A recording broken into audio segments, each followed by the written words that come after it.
এই আপু, কি হলো? তুমি আমার ওটা ধরছো কেন?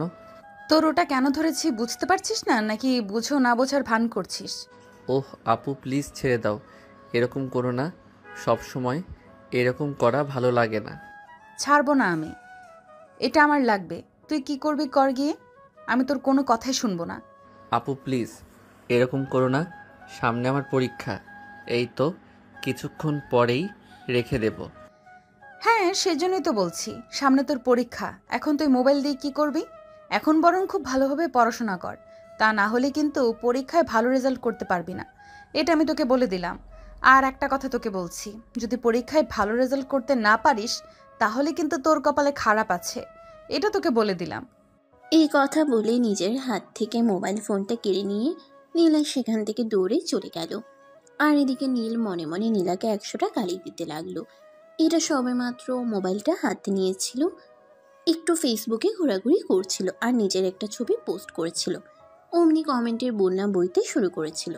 আর কমেন্টের টুংটাং শব্দ শুনেই নীলা এই রুমে চলে আসে। আর রুমে এসে দেখতে পায় নীল বসে বসে মোবাইল টিপাটিপি করছে। তাই তো নীলা নীলের হাত থেকে মোবাইলটা কেড়ে নিয়ে সেখান থেকে চলে গেল। কারণ কয়দিন পরেই নীলের ইন্টার সেকেন্ড ইয়ারের পরীক্ষা। এখন যদি সে পড়াশোনা না করে, তাহলে তো পরীক্ষায় ভালো রেজাল্ট করতে পারবে না। আর পরীক্ষায় ভালো রেজাল্ট করতে না পারলে সবার থেকে অনেক কথা শুনতে হবে। তাছাড়া সবচাইতে বড় কথা হলো, এতদিন ধরে নীল কোনো প্রাইভেট টিচারের কাছে পড়াশোনা করতো না। নীলাই তাকে দায়িত্ব নিয়ে পড়াশোনা করাতো। আর এখন যদি নীল পরীক্ষায় খারাপ রেজাল্ট করে, তাহলে তো তার দায়ভার নীলাকে নিতে হবে। ওইদিকে নীলা নীলের কাছ থেকে মোবাইলটা কেড়ে নিয়ে সোজা নিজের রুমে চলে আসে। আর এদিকে নীল যে একটু আগে ছবি পোস্ট করেছিল, ওটাতে তখনও টুংটাং করে কমেন্ট আসছিল। নীলার লাভ রিয়েক্ট দিচ্ছে, কমেন্ট করছে। আর অনেক সুন্দরী সুন্দরী মেয়েরা তো তাকে ইনবক্সেও হাজারটা মেসেজ করছে। এটা দেখেই নীলার মেজাজটা অনেক বেশি খারাপ হয়ে গেল। তখন এসে নীলের ফেসবুকের ইনবক্সে ঢুকলো আর দেখতে পেল, হাই সুটার্ট, তোমাকে খুব সুন্দর লাগছে। আমার জান পাখিটা সত্যি অনেক সুন্দর। এইভাবে ছবি দিও না, নজর লেগে যাবে। আরে জান, তোমাকে না বলেছি শুধু আমার ইনবক্সে ছবি পাঠাবা, তুমি কেন ফেসবুকে পোস্ট করেছো? মেয়েরা পাগল হয়ে যাবে তো। এই মেসেজগুলো দেখেই নীলার মেজাজ আরও যেন বেশি খারাপ হয়ে গেল। সে কোনোভাবেই আর নিজেকে কন্ট্রোল করতে পারলো না। তখনই মোবাইলটা ফ্লোরে আছাড় মেরে ভেঙে ফেললো। মোবাইলটা ফ্লোরে ছুঁড়ে ফেলতেই বিকট একটা শব্দ হলো আর বাসার সবাই দৌড়ে নীলা রুমে চলে আসলো। সেই সঙ্গে নীল সবাই নীলা রুমে এসে দেখতে পায় নীলা খুব রাগান্বিত হয়ে আছে। এমন অবস্থা দেখে নীলার আম্মু আস্তে আস্তে নীলার পাশে এসে দাঁড়ায় আর বলে, কি ব্যাপার নীলা, কি হয়েছে? কিছু একটা পড়ার শব্দ পেলাম। কিচ্ছু পড়েনি। চুপচাপ এখান থেকে চলে যাও। তা না হলে ভালো হবে না কিন্তু, বলে দিলাম। চিৎকার দিয়ে বলে এই কথাটা। নীলা তখনই বাড়ির সবাই খুব ভালোভাবে বুঝতে পারে নীলা অনেক বেশি রেগে গেছে। তাই তার সঙ্গে আর কোনো কথা না বলে সবাই চুপচাপ নিজেদের রুমে চলে গেল। আর এদিকে নীল তখনও সেখানে দাঁড়িয়েছিল, কারণ সে খুব ভালোভাবেই বুঝতে পারছিল ঘটনাটা কি হয়েছে। কিন্তু তার সমস্যাটা সেখানে নয়। তার সমস্যা হলো নীলা তার ফোনটা ভেঙে ফেলেছে। কারণ এটা খুব শখের একটা ফোন ছিল। নীলই ভাবে ফোনটা ভেঙে ফেলেছে। এটা দেখে নীল মনে মনে অনেকটাই কষ্ট পেয়েছে, কিন্তু সে কোনো কিছু বলার সাহসও পাচ্ছে না। তখনই নীলা তার দিকে তাকায়। নীলার চোখ থেকে যেন রক্ত ঝরে পড়ছে। তাই নীল আর এক মুহূর্ত দেরি না করে সে স্থান ত্যাগ করতে চাইল, কিন্তু নীল সেই সুযোগটা আর পেয়ে উঠল না। তখনই নীলা পিছন থেকে তার শার্টের কলার টেনে ধরে আর ধাক্কা মেরে ফ্লোরে ফেলে দেয়। আর সঙ্গে দরজার ছিটকানিটাও লাগিয়ে দেয়। নীল ভয়ে ভয়ে কাঁপতে শুরু করে। সে খুব ভালোভাবে বুঝতে পারে তার সঙ্গে কি হতে চলেছে, কিন্তু সে কোনো কিছু বলার সাহসটাও পারছে না। কারণ এই মুহূর্তে যদি সে চিৎকার চেঁচামেচি করে, তাহলে তার পরিণাম আরও ভয়াবহ হবে। তাই সে আস্তে আস্তে নীলাকে বলতে থাকে, আপু প্লিজ, তুমি শান্ত হও। আর কি হয়েছে আমাকে খুলে বলো। তুই এখন আমাকে বলছিস কি হয়েছে সেটা খুলে বলতে? তুই কি করেছিস সেটা বুঝতে পারছিস না? কই, আমি আবার কি করলাম? নীল সব কিছু জেনে শুনেও না জানার ভান করছে। এতে তো নীলা আর অনেক বেশি রেগে গিয়েছে। তাই সে রাগে ফুসফুস করতে করতে বলতে থাকে, তুই ফেসবুকে ছবি আপলোড করেছিস কেন? আর সুন্দরী মেয়েরা তোর ইনবক্সে এসব আলতু ফালতু মেসেজই বা কেন করেছে? সরি আপু, আমার ভুল হয়ে গেছে। আর কখনোই এরকম করব না। এই বলে নীল নীলার পায়ে ধরে ক্ষমা চাইছে তাকে, কিন্তু নীলকে কোনোভাবেই ক্ষমা করছিল না নীলা। সে প্রচণ্ড ক্ষেপে গিয়েছিল আর খুব জোরে জোরে চিৎকার চেঁচামেচি করছিল, একদম পুরো বাড়ি মাথায় তুলে ফেলছিল। কিন্তু বাড়ির কেউ তাকে কোনো কিছু বলার সাহস পাচ্ছিল না, কারণ নীলা ছিল এই পরিবারের বড় মেয়ে আর সবার খুব আদরের। তাই সবাই অনেক বেশি আদর করতে গিয়ে এমন অবস্থা করে ফেলেছে যে তার মুখের ওপর কেউ কোনো কথাই বলতে পারে না। আর তারই প্রতিফলন হচ্ছে এখন। নীল তখন খুব ভালোভাবেই বুঝতে পারে আজ তার সঙ্গে খুব খারাপ কিছু একটা হতে চলেছে, যেটা বিগত দিনে হয়নি। কারণ নীলাকে এতটা রেখে যেতে কখনোই দেখা যায়নি। নীলা যদিও যথেষ্ট রাগী, কিন্তু এভাবে কখনোই রাগিনি। আজ রাগটা একটু বেশি উঠে গেছে, তাই নীল আবারও উঠে বসে নীলার পা ধরে ক্ষমা চাইতে থাকে। আপু প্লিজ, তুমি আমাকে ক্ষমা করে দাও। আমি আর কখনো এরকম করব না। এই যে আমি তোমাকে ছুঁয়ে কথা দিচ্ছি। এই কথা শুনে নীলা আরো বেশি রেগে যায়। নীলকে শার্টের কলার টেনে ধরে দাঁড় করায় আর তার গালে এলো পাথারি চড় মারতে থাকে। শুধু তাতেই সীমাবদ্ধ ছিল না, কিল ঘুষি লাথি ছিল তার সঙ্গে ফ্রি। একসময় হুট করে নীলা লাথি দিতে গিয়ে নীলের তলপেটে লেগে গেল, আর তখনই সেও মা গো বাবা গো বলে একটা চিৎকার দিয়ে অজ্ঞান হয়ে গেল। কিন্তু তারপরেও নীলা থামছে না, অনবরত তাকে লাথি কিল ঘুষি দিয়েই চলেছে প্রায় আধা ঘন্টা। পর নীলা ক্লান্ত হয়ে বিছানার উপর বসে পড়ে, আর এদিকে নীলা অজ্ঞান অবস্থায় ফ্লোরে পড়ে আছে। বাড়ির সবাই নীলের চিৎকার শুনে দৌড়ে এসেছিল আর দরজায় অনেকবার নক করছিল, কিন্তু নীলা কোনোভাবেই রুমের দরজা খুলছিল না, তাই কেউ আর ভিতরে প্রবেশ করতে পারল না। এদিকে প্রায় ঘন্টাখানেক সময় কেটে গেছে, কিন্তু নীলা দরজা খুলছে না। এতে বাড়ির সবাই অনেক বেশি চিন্তিত হয়ে পড়েছে। কেউ ভাবতেই পারছে না ভিতরে কি হচ্ছে বা কি হয়েছে। এদিকে সন্ধ্যা হয়ে আসছিল। নীলার আব্বু তখনই বাড়িতে আসে। বাড়িতে নীলার আব্বু একমাত্র মানুষ যার কথা মেলা একটু হলেও শুনে, তাই সবাই নিজের আব্বুকে দেখতে পেয়ে নীলার আব্বুর কাছে দৌড়ে গেল আর সবকিছু খুলে বলল। সবকিছু শুনে নীলার আব্বু রুমের সামনে আসার দরজায় নক করতে থাকে। নীলামা, আমি চলে এসেছি, তোমার সঙ্গে একটু কথা বলতে চাই, একটু বাইরে আসো তো। এই বলে নীলার আব্বু পরপর নক করতেই থাকে, কিন্তু নীলা দরজা খুলে না। এভাবে প্রায় 15 মিনিট কেটে যায়। 15 মিনিট পর নীলা দরজা খুলে রুমের বাইরে আসে, আর তখনই সবাই দৌড়ে রুমের ভিতরে গিয়ে দেখতে পায় অজ্ঞান অবস্থায় নীল ফ্লোরে পড়ে আছে। তখন সবাই তাড়াহুড়ো করে নীলকে নিয়ে হসপিটালে চলে গেল। আর এদিকে নীলার আব্বু নীলাকে নিয়ে নিজের রুমে চলে যান আর নীলাকে শান্ত হতে বলেন। এভাবে প্রায় রাত 10টার মতো বেঁচে যায়। এদিকে হসপিটালে নীলকে স্যালাইন ইঞ্জেকশন আর ওষুধ দেওয়া হয়েছে। প্রায় রাত 11টার দিকে নীলের জ্ঞান ফিরে আসে। তখন সবাই নীলের কাছে জানতে চায় আসলে কি হয়েছিল। নীল তখন সবাইকে সমস্ত সত্য ঘটনা খুলে বলে। বাড়ির সবাই এই ঘটনা শুনে উল্টে নীলকেই বকাবকি করতে থাকে। নীল সবকিছু জেনে শুনে কেন এমনটা করেছে সে তো খুব ভালোভাবেই জানতো নীলা এটা মেনে নিতে পারবে না। তাছাড়া সামনে তার পরীক্ষা, তাহলে এরকমটা করার কি দরকার ছিল। এদিকে নীলা তখনও তার বাবার রুমে বসে আছে, কারোর সঙ্গে কোনো কথা বলছে না, একদম চুপচাপ। তখনই তার আব্বু তার পাশে এসে বসে আর তার মাথায় হাত রেখে বলতে থাকে, মামনি, তুমি আমার একমাত্র মেয়ে। আমি চাই না জীবনে এমন কিছু হোক তুমি আমার জীবন থেকে হারিয়ে যাও। আজ তুমি যেটা করছো, নিলে মরে যেতেও পারতো। তারপরে পরিণাম কি হতো সেটা ভেবে দেখেছো? আমি চিন্তা ভাবনা করে কোনো কাজ করি না, আর করতেও চাই না।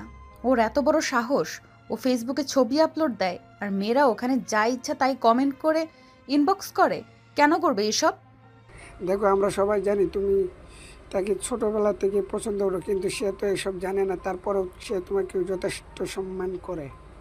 এই কথা বলে নীলার আব্বু নীলাকে অনেক করে বুঝাতে শুরু করে, কিন্তু নীলা কোনো কথাই শুনে না। সে তার কথাই অনড়। কেন নীল ফেসবুকে ছবি আপলোড করবে, আর কেনই বা মেয়েরা তাকে ইনবক্সে এরকম মেসেজ করবে? সে কারোর কোনো কথাই শুনে না। এভাবেই কেটে গেল সেদিনের রাতটা। পরের দিন সকাল 10টা বাজতে না বাজতেই নীলকে হসপিটাল থেকে বাড়িতে নিয়ে আসা হলো। নীলকে এই মুহূর্তে তার আব্বু আম্মু রুমে রাখা হয়েছে, কারণ নীলের অবস্থা খুবই খারাপ। তার তলপেটে প্রচণ্ড ব্যথা হচ্ছে। এখন যদি আবার নীলা উল্টোপাল্টা কিছু করে ফেলে তাহলে হয়তো তার অবস্থা আরও বেশি খারাপ হয়ে যেতে পারে। তাই নীলকে এখন সব সময় একটু কেয়ারিংয়ে রাখতে হবে। অপরদিকে নীল বাসে এসেছে, এই খবরটা নীলা শোনার পরেও নীলের সঙ্গে একবারও দেখা করতে আসেনি। তার মনে প্রচণ্ড রাগ অভিমান, আর এটাকে বাড়ির সবাই খুব ভালোভাবেই নিয়েছে, কারণ নীলা নীলের থেকে দূরে থাকাটাই সবচাইতে ভালো। এভাবে দেখতে দেখতে 2 দিন কেটে গেল। নীল আলহামদুলিল্লাহ এখন মোটামুটি সুস্থ। তাই সেই রুম থেকে বের হয়ে বাগানের দিকে এসে হাঁটাহাঁটি করছিল। তখনই নীলা ওটা দেখতে পেয়ে বাগানে চলে আসে আর নীলকে দেখে সে বলতে থাকে, কি রে, তুই না অসুস্থ ভাব ধরে হসপিটালে চলে গেলি, তাহলে এখন আবার সুস্থ হয়ে ফিরে আসলি কেন? আপু, আমি সত্যি অসুস্থ ছিলাম। তুমি আমার সঙ্গে এরকম কেন করো বলো তো? কেন করি সেটা তুই বুঝিস না? আমি সেই ছোটবেলা থেকেই তোকে ভালোবেসে এসেছি, এটা পরিবারের সবাই জানে। কিন্তু পরিবারের সবাই এই কথাটা জানার পরেও কেন তোকে জানাচ্ছে না? কেন তোকে বারবার তোর করা অন্যায়গুলোকে প্রশ্রয় দিচ্ছে? কেন তোকে এটা জানানো হচ্ছে না বল আমাকে। আপু, এসব তুমি কি বলছো? তোমার কি মাথা খারাপ হয়ে গেছে নাকি? তুমি আমার আপু হও, আর সেখানে তুমি আমাকে ভাই হিসেবে ভালোবাসতে পারো। আর আমি একটা ছবি আপলোড করাতে কি এমন মহাভারত অশুদ্ধ হয়ে গেল? নীলের এরকম কথা শুনে নীলার মেজাজ আবারও খুব খারাপ হয়ে গেল। কিন্তু তারপরেও সে নিজেকে কন্ট্রোলে রাখার চেষ্টা করলো। কারণ হাজার হোক নীল তার ভালোবাসার মানুষ। ভালোবাসার মানুষকে এভাবে বারবার কষ্ট দেওয়া ভালো লাগে না। তাই নীলা নিজেকে একটু শান্ত রেখে নীলকে বোঝাতে চেষ্টা করছে। দেখ, আমাদের দাদি যখন বেঁচে ছিলেন তখন তিনি ঠিক করেছিলেন তোর সঙ্গে আমাকে বিয়ে দেবে। আমি তখন কথাটা মোটামুটি বুঝলেও তুই আমার থেকে অনেকটাই ছোট, প্রায় 3 বছরের ছোট। তাই তুই কথাটা মনে রাখতে পারিসনি। আর আমি আমার দাদিকে খুব বেশি ভালোবাসতাম, তাই দাদির বলে যাওয়া কথাটাকে রাখার জন্য এইটুকু চেষ্টা করছি। নীলার বলা এই কথাটা শুনে নীল অনেক করে মনে করার চেষ্টা করলো, কিন্তু সে কোনো রকম কোনো কিছুই মনে করতে পারলো না। তাই সে নীলার সঙ্গে কোনো কথা না বলে চুপচাপ বাড়ির ভেতরে চলে আসে। ড্রয়িং রুমে এসে বসে চুপচাপ চিন্তা করতে থাকে আর ভাবতে থাকে, আসলেই কি তার দাদিমা এরকম কোনো কথা বলেছিল? আর যদি বলেও থাকে তাহলে তার কি? যে মানুষটা মরে গেছে তার কথা কি এখনো বেঁচে আছে? নীলা মনে মনে ভাবতে লাগে, লাইফটা তার, সিদ্ধান্ত নেওয়ার অধিকারও তার। সে কাকে বিয়ে করবে, কাকে ভালোবাসবে, এটা কি অন্য কেউ ঠিক করে দেবে নাকি? তখনই নীলার আম্মু সেখানে এসে উপস্থিত হয়। আর নীলকে দেখে তিনি নীলের বর্তমান অবস্থার কথা জানতে চান।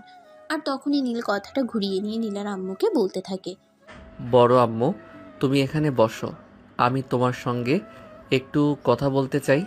এই কথা বলে নীল নীলার আম্মুর হাত ধরে টেনে সোফায় বসায় আর তারপর বলতে শুরু করে, বড় আম্মু, দেখো, তোমাকে কিন্তু আমি আমার নিজের আম্মুর চাইতে অনেক বেশি বিশ্বাস করি। তাই আমি কথাটা তোমাকে জিজ্ঞাসা করছি। আশা করি তুমি আমাকে সত্য কথা বলবে। আরে বাবা, আমি তোকে মিথ্যে কথা কেন বলবো? কি হয়েছে বল না আমাকে, আমি অবশ্যই যেটা জানি সেটাই বলবো। এরপর নীল একটু আগে নীলা যে কথাগুলো বলেছিল সেগুলো নীলার আম্মুকে বলে। সেগুলো শুনে নীলার আম্মু বেশ কিছুক্ষণ চুপ হয়ে থাকে। এদিকে নীল বারবার প্রেশার দিতে থাকে কি হয়েছে সত্য কথা বলার জন্য। তখনই নীলার আম্মু সব সত্য কথা খুলে বলে। সব কিছু শুনে নীল মাথায় হাত দিয়ে বসে থাকে। এমনটাও কি হতে পারে? তখনই নীলার আম্মু বলতে থাকে, নীলার জন্মের পর ওনার কোনো একটা অ্যাক্সিডেন্ট হয়। আর তখনই ডাক্তার ওনাকে বলেন উনি আর মা হতে পারবেন না, তবে উনি ছিলেন শাশুড়ির বড় আদরের বৌমা। তারপরে এই নীলার আব্বুকে বিয়ে পড়ানো হয়। বছর করতে না করতেই নীল পৃথিবীতে আসে। আর তখনই উনি এই সিদ্ধান্ত নেন যাতে নীলার আম্মু কখনোই ছেলের অভাব বুঝতে না পারে। এই কথা শুনে নীল বলে, তোমাকে তো আমি বড় আম্মু বলেই ডাকি। তাছাড়া আমি আমার আম্মুর জায়গায় তোমাকে বেশি ভালোবাসি এবং সম্মান করি। তাহলে এরকম সিদ্ধান্ত নেওয়ার পিছনে কোনো কারণ আছে কি? দেখো নীলা, আমাদের বড় আদরের মেয়ে, ছোটবেলা থেকে মুখ ফুটে কোনো কিছু চাওয়ার আগেই আমরা সেটা তাকে এনে দেওয়ার চেষ্টা করেছি। আর নীলা ছোটবেলা থেকেই তোমাকে অনেক বেশি ভালোবাসে। তুমি যখন হুট করে অসুস্থ হয়ে পড়ছে তখন নীলাই সবচাইতে বেশি ব্যস্ত হয়ে পড়তো, কারণ সে ছোটবেলা থেকেই তোমাকে ভালোবাসে। তাই আমি একজন মা হিসেবে তোমার কাছে রিকোয়েস্ট করব, তুমি আমার মেয়ের ভালোবাসাটাকে অবহেলা করো না। সে তোমায় যথেষ্ট ভালোবাসে, আর ভালোবাসাকে তুমি সম্মান করো। নীলার আম্মুর কাছ থেকে এই কথাগুলো শুনে নীল আর কোনো কথাই বলল না। চুপচাপ নিজের রুমে চলে গেল আর কিছু একটা চিন্তা করতে লাগলো। এভাবে সেদিনের রাতটা কেটে গেল। 2 দিন পর নীল কলেজে গেল। কলেজে যেতেই তার বন্ধুরা তাকে ঘিরে ধরলো। কেন সে কয়দিন ধরে কলেজে আসছে না এসব ব্যাপারে জানতে চাইলে কিন্তু সে তার বন্ধুদের সঙ্গে কোনো কথাই বলল না, চুপচাপ বসে রইল। তার বন্ধুরা তাকে খুব করে প্রেশার দিতে লাগলো। কিন্তু তারপরেও সে কাউকে কোনো কিছু বলল না। আর এটা সে বলবেই বা কি করে? তার আপন চাচাতো বোনকে তাকে বিয়ে করতে হবে, যেখানে তার সিদ্ধান্তের কোনো দাম নেই। এগুলো কি আর এখনকার যুগে চলে নাকি? এসব ভাবতে ভাবতেই ক্লাসের টাইম হয়ে গেল। তারপর বন্ধুরা সবাই মিলে ক্লাসে চলে গেল। কলেজ ছুটি হতেই নীলের বন্ধু রাজ বলতে থাকে, দোস্ত, একটা কাজ করতে হবে, আমার সঙ্গে একটু যাবি? না রে ভাই, আমি তোর সঙ্গে যেতে পারবো না কোথাও। আমার এমনিতেই কোনো কিছু ভালো লাগে না, তার উপর আবার তোরা আমাকে কোনো প্রেশার দিস না, এমনিতেই খুব চাপের মধ্যে আছে। কিন্তু রাজ নীলের কোনো কথাই শুনে না। সে নীলকে জোর করেই বাইকে তুলে নিল আর তারপর চলে গেল একটা পার্কে। সেখানে রাজের গার্লফ্রেন্ড ঈশিতা তার জন্য অপেক্ষা করছিল। পার্কের ভিতর ঢুকেই রাজ তার গার্লফ্রেন্ডের সঙ্গে তার সঙ্গে একটা চেয়ারে বসে কথা বলতে থাকে। আর এদিকে নীল পার্কের বাইরে দাঁড়িয়ে দাঁড়িয়ে অপেক্ষা করছিল কখন রাজ ফিরে আসবে আর সে বাসায় চলে যাবে। এদিকে তখনই হঠাৎ কোথা থেকে নীলা সেখানে চলে আসলো। নীলকে পার্কের বাইরে বাইক নিয়ে দাঁড়িয়ে থাকতে দেখেই নীলা গাড়ি দাঁড় করায় এবং গাড়ি থেকে নেমে এসে নীলের সামনে দাঁড়িয়ে বলতে থাকে, এখানে দাঁড়িয়ে বুঝি গার্লফ্রেন্ডের জন্য অপেক্ষা করছিস? না, আমার বন্ধুর সঙ্গে এসেছি। মিথ্যা বলার আর জায়গা পাস না। এখানে তোর বন্ধুকে তো কোথাও দেখতে পাচ্ছি না। আমি নিশ্চিত তুই তোর গার্লফ্রেন্ডের জন্য এখানে দেখা করতে এসেছিস। তুই চল আমার সঙ্গে বাসায়, তারপর আজ তোকে বোঝাবো আমি কত ধানে কত চাল। এই বলে নীলা নীলের শার্টের কলার ধরে টানতে টানতে গাড়িতে এনে উঠালো। এদিকে নীল তাকে বারবার বলার চেষ্টা করছে সে এখানে রাজের সঙ্গে এসেছে, তার কোনো ব্যক্তিগত দরকার আসেনি।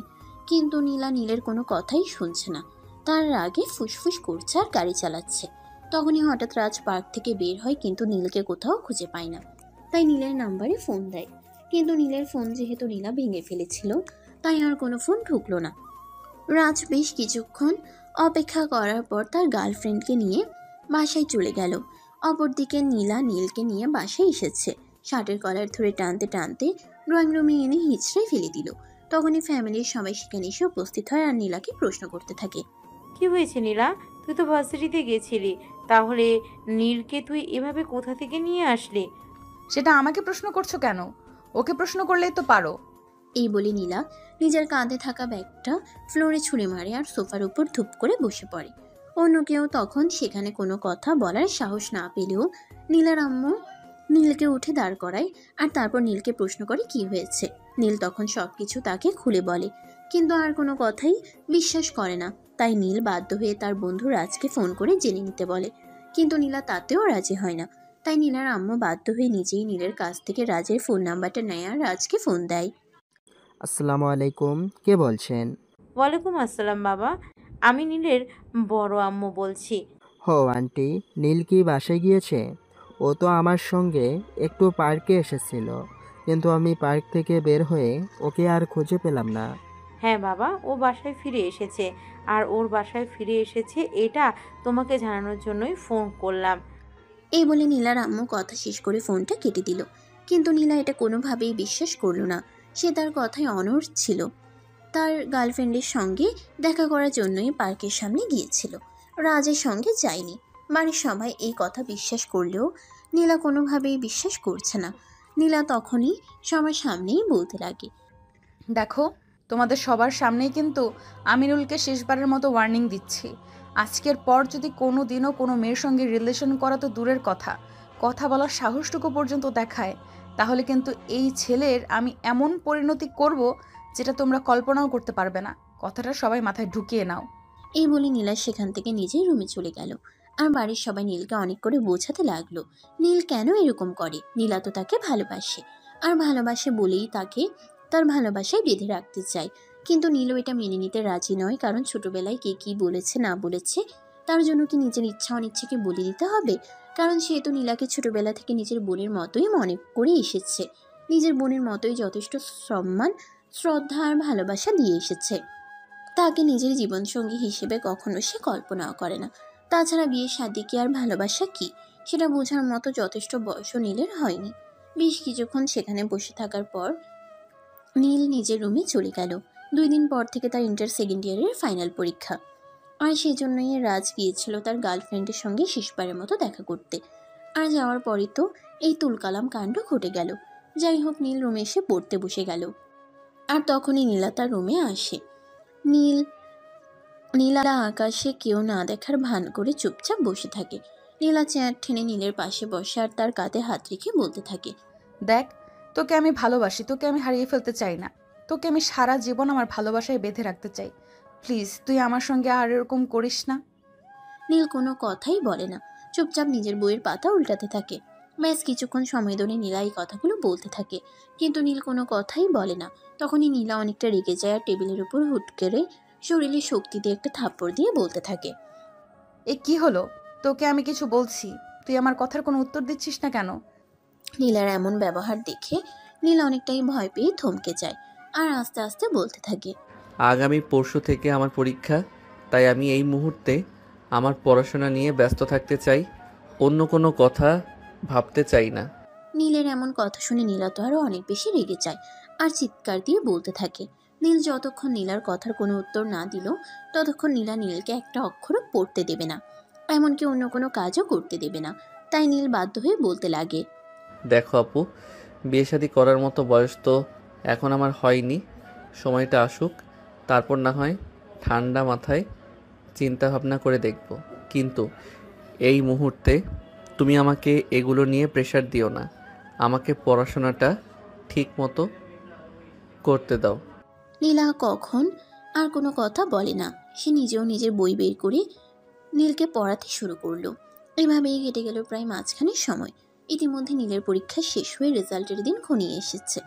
তাই নীল সহ পরিবারের সবাই অপেক্ষা করছে সেই দিনটার জন্য, যেদিন নীলের ভালো একটা সুখবর আসবে। তখন আর খুব বেশি তাদেরকে অপেক্ষা করতে হয় না। পরের দিনই নীলের রেজাল্ট বের হয়। নীল ফার্স্ট ক্লাস ফার্স্ট ডিভিশন পেয়ে পাশ করে। তখনই পরিবারের সবাই নীলকে কোন ভার্সিটিতে ভর্তি করানো হবে এটা নিয়ে অনেক বেশি চিন্তিত হয়ে পড়ে। তখনই নীলা তাদের সবাইকে বলতে থাকে নীলকে যেন সে যেই ভার্সিটিতে পড়াশোনা করছে ওই ভার্সিটিতেই পড়াশোনা করানো হয়, আর ওই ভার্সিটিতে ভর্তি করানো হয় কারণ অন্য কোনো ভার্সিটিতে ভর্তি করালে নীলের উপর নীলা কোনো নজর রাখতে পারবে না। আর তখন নীলা হাজারটা মেয়ের সঙ্গে লাইন মারবে, এমনকি অন্য কোনো মেয়ের সঙ্গে সম্পর্ক করবে। এটা নীলা কোনোভাবেই মেনে নিতে পারবে না। এই কথা শুনে পরিবারের সবার মধ্যে মতানৈক্য দেখা দিল। সবাই নীলার মতের সঙ্গে একমত হতে পারল না। এক একজন এক এক রকম মত পোষণ করলো, কিন্তু নীলা কারোর কোনো কথাই শুনবে না।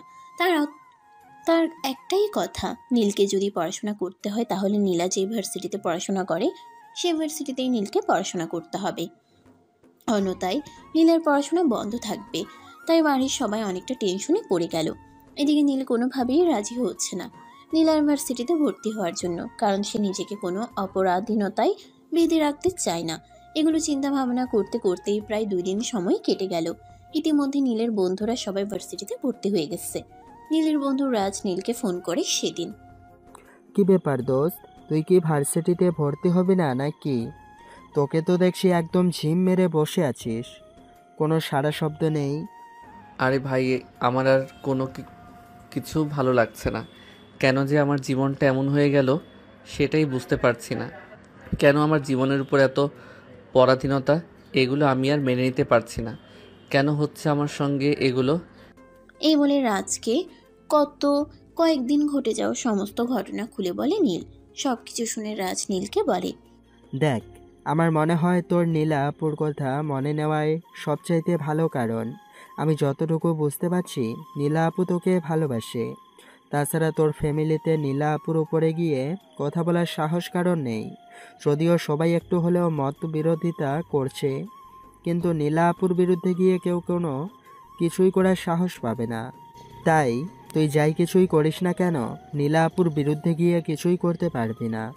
আরে ভাই, আমি বুঝতে পারছি না এই মেয়েটা আমার সঙ্গে এরকম কেন করছে। সে তার জীবন নিয়ে থাকুক না, আমি তো তাকে কোনো বাধা দিচ্ছি না। তাহলে সে আমার জীবনের উপর অধিকার খাটাতে চাইছে। আমি কি তার উপর কোনো কিছু চাপিয়ে দিয়েছি নাকি যে সে আমার উপর এইভাবে জোর করে চাপিয়ে দিতে চাইছে? এভাবে বেশ কিছুক্ষণ কথা চলে রাজ আর নীলের মধ্যে। রাজ নীলকে খুব ভালোভাবে বোঝায় সে যেন নীলার এই কথাগুলো মেনে নেয়, কারণ এটাই তার জন্য ভালো হবে।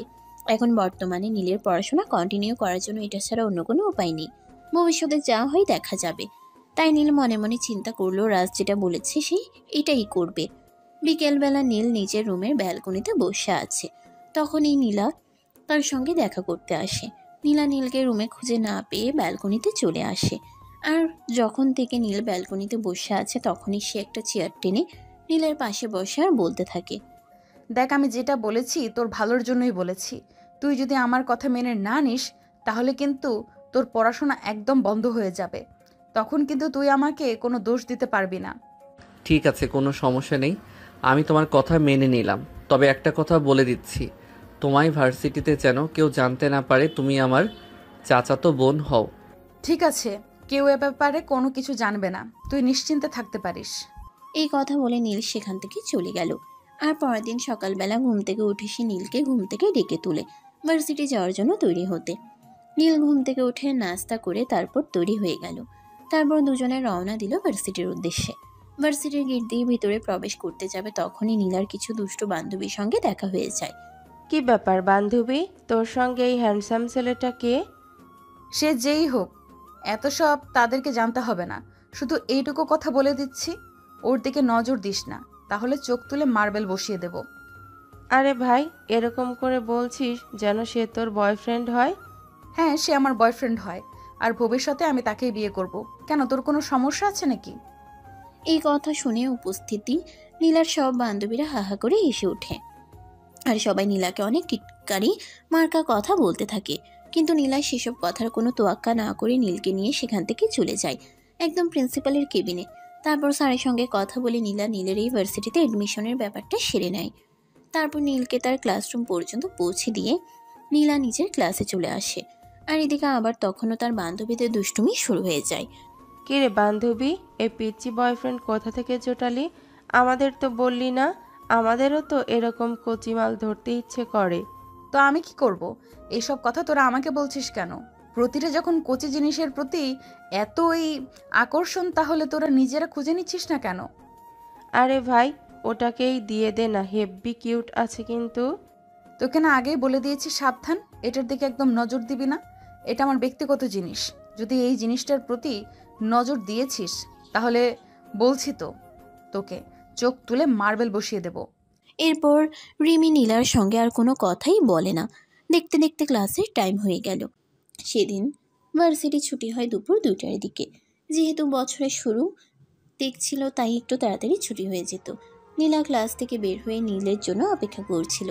ভার্সিটির গেটের সামনে তখনই দেখতে পেল নীল একটা মেয়ের সঙ্গে হাসতে হাসতে কথা বলতে বলতে গেটের দিকে আসছে। এটা দেখে তো নীলার মেজাজ একদম 360 ডিগ্রি অ্যাঙ্গেলে গরম হয়ে গেল। সে তখনই সেখান থেকে দৌড়ে গিয়ে মেয়েটার গালে ঠাস ঠাস করে 2টা থাপ্পড় বসিয়ে দিয়ে বলতে থাকে, এই মেয়ে, তোর এত বড় সাহস, আমার ব্যক্তিগত জিনিসের সঙ্গে এইভাবে এসে এসে কথা বলছিস? আরে, আপনি তো বড় আজব মানুষ। আমরা একই ক্লাসে পড়াশোনা করি, সেই সূত্রে আমরা দুজন কথা বলতেই পারি। কিন্তু তাই বলে আপনি এরকম কেন করছেন? কে আপনি? মেয়েটার এমন কথায় নীলা আরও অনেক বেশি রেগে যায়। তাই নীল বিষয়টা সামাল দেওয়ার জন্য বলতে থাকে, আরে আপু, তুমি আমার বন্ধুর সঙ্গে এরকম করছো কেন? সে আমার ক্লাসমেট, ক্লাসের একটা ব্যাপারই আমরা দুজনে কথা বলছিলাম। তাছাড়া হেসে কথা বলা তো আর পাপ নয়, তাই বলে তুমি মেয়েটাকে এভাবে চর মারবে? চর মেরেছি, বেশ করেছি। ওর তো খুব ভাগ্য ভালো যে আমি ওর চুলের মুঠি ধরে মারিনি। এই মেয়ে শোন, নেক্সট টাইম এই ছেলের সঙ্গে কথা বলো তো দূরের থাক, 10 হাত দূরে দূরে থাকবি। এই বলে নীলা নীলের হাত ধরে টানতে টানতে গাড়িতে নিয়ে উঠে বসলো। আর তারপরে গাড়ি স্টার্ট করে বাড়ির উদ্দেশ্যে রওনা দিল। এদিকে কিয়া তো হতভম্বের মতো তাকিয়ে আছে। সে কোনো কিছুই বুঝতে পারছে না, কারণ নীল তো এই মেয়েটাকে আপু বলে সম্বোধন করলো। কিন্তু একটা বোন কি তার ভাইয়ের সঙ্গে একটা মেয়ের সামান্য কোনো ব্যাপারে কথা বলায় এভাবে রিয়েকশন করতে পারে? এইসব ভাবতে ভাবতেই সে নিজের বাড়িতে চলে গেল। এদিকে নীলা বাসায় আসতে না আসতেই চিৎকার করে সারা বাড়ি মাথায় তুলে ফেললো। আর তখনই নীলার আম্মু নীলার চিৎকার শুনে দৌড়ে এসে বলতে লাগে, কি ব্যাপার নীলা, কি হয়েছে? এরকম করার কারণটা কি? আমি তো কিছুই বুঝতে পারছি না। তুমি এভাবে চিৎকার চেঁচামেচি কেন করছো? সেটাই বদমাইশকে জিজ্ঞেস করো। আমি ভার্সিটিতে আছি জানা সত্ত্বেও সে একটা মেয়ের সঙ্গে হেসে হেসে কথা বলে। ওর কত বড় সাহস! বাড়ির সবাই তখন বিষয়টা বুঝতে পারে। আর বিষয়টা ধামাচাপা দেওয়ার জন্য সবাই নীলকে এই কথা শোনাতে থাকে। নীলা কিছুক্ষণের মধ্যেই নিজের রুমে চলে গেল। তখনই নীল নীলার আম্মুর কাছে বলতে লাগে, বড় আম্মু, এসব কি হচ্ছে? আমার সঙ্গে আমার নিজের লাইফে কি নিজের কোনো সিদ্ধান্ত নেওয়ার অধিকার নেই নাকি? নীলার আম্মু তখন নীলকে বোঝাতে শুরু করে, কারণ এই মুহূর্তে তাকে সান্ত্বনা দেওয়া ছাড়া আর কিছুই করার নেই। নিজের মেয়ে, তাকে তো আর তিনি কঠোরভাবে কিছু বলতেও পারেন না। তাই বেশ কিছুক্ষণ পর নীল নিজের রুমে আসে, ফ্রেশ হয়ে খাওয়া দাওয়া করে ঘুমিয়ে পড়ে। এভাবেই চলছিল তার দিনগুলো। ভার্সিটিতে যত ঠিকই, কিন্তু কারোর সঙ্গে কোনো কথা বলতে পারতো না। আর যদিও কথা বলতো, সেটা যদি কোনোভাবে নীলার নজরে চলে আসতো, তাহলে সেদিন তার অবস্থা খুব বেশি খারাপ হয়ে যেত। এতে শুধু নীল নয়, বাড়ির সবাই অনেকটাই চিন্তায় ছিল, কখন না জানি কি হয়ে যায়। কারণ নীলা এইরকম যে কখন কি করে ফেলবে তার কোনো ঠিক ঠিকানা নেই। এই তো সেদিন বায়োলজি ক্লাসে স্যার বলেছিল গ্রুপ স্টাডি করার জন্য, আর সেই জন্য ক্লাসের সব ছেলেমেয়েরা আলাদা আলাদা কয়েকটা গ্রুপে বিভক্ত হয়ে গ্রুপ স্টাডি করছিল। তখনই নীলা কোনো একটা কারণে নীলের সঙ্গে দেখা করতে আসে, আর এসেই দেখতে পায় নীল তার 2 বন্ধু আর 4-5টা মেয়ে একসঙ্গে বসে গ্রুপ স্টাডি করছে।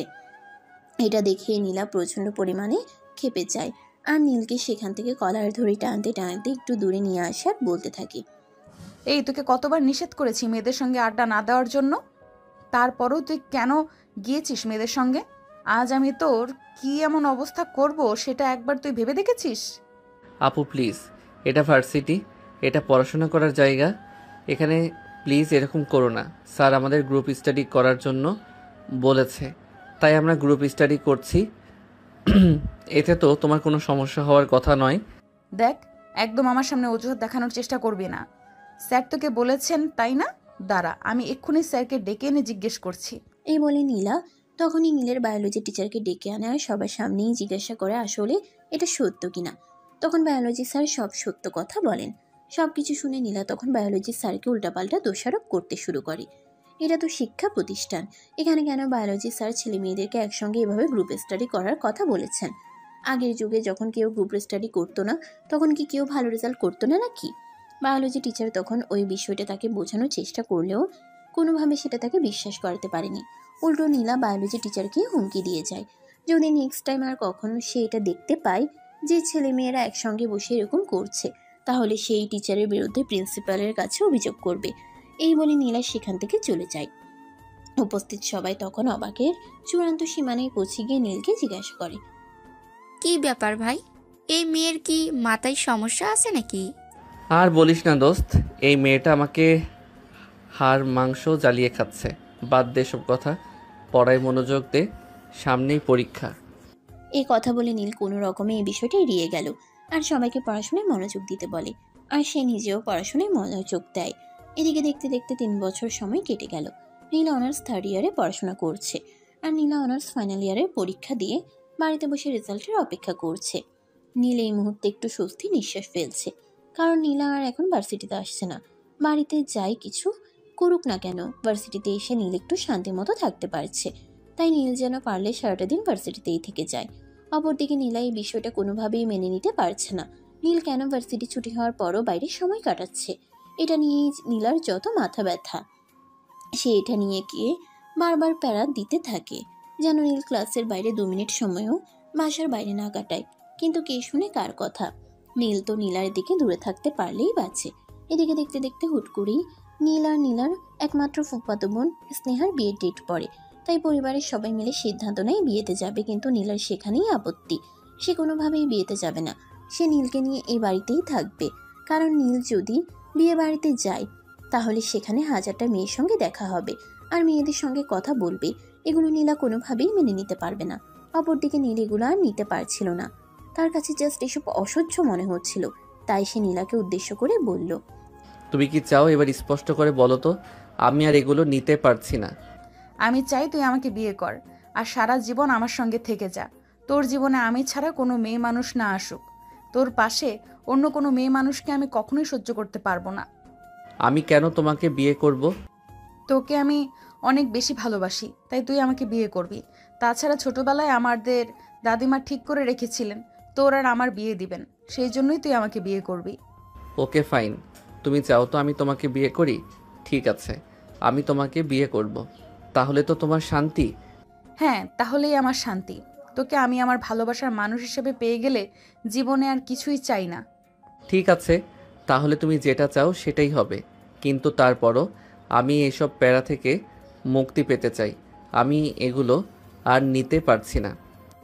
এই বলে নীল নিজের রুমে চলে গেল আর এদিকে সেদিন বিকেল বেলা নীলের আব্বু আর নীলার আব্বু দুজনে বাড়িতে আসতেই নীলা দৌড়ে তাদের কাছে গেল আর বলতে লাগলো, আবু, নীল বলেছে সে আমাকে বিয়ে করবে, সে আমার প্রস্তাব মেনে নিয়েছে।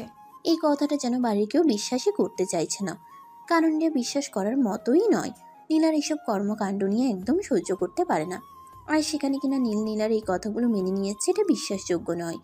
কিন্তু নীলা সবাইকে এই কথাটা বলে এবং বিশ্বাস করতে বলে, আর সবাই যখন বিশ্বাস করছিল তখন নীলকে সামনে নিয়ে আসে। নীলা আর সবার সামনে এটা বলতে বলছে। নীলা তখন বাধ্য হয়ে সবার সামনেই বলে যে নীলাকে বিয়ে করবে। পরিবারের সবাই তখন অনেকটাই আশ্বস্ত হয়, কারণ তৃতীয় বিশ্বযুদ্ধের সমাপ্তি হতে চলেছে। তাই সবাই মজা মনে চিন্তা করতে থাকে, এবার অন্তত এই বাড়িতে শান্তি ফিরে আসবে, এবার অন্তত আর ছোটোখাটো বিষয় নিয়ে এই বাড়িতে কোনো অশান্তি হবে না, হয়তো এবার একটু শান্তিতে থাকা যাবে।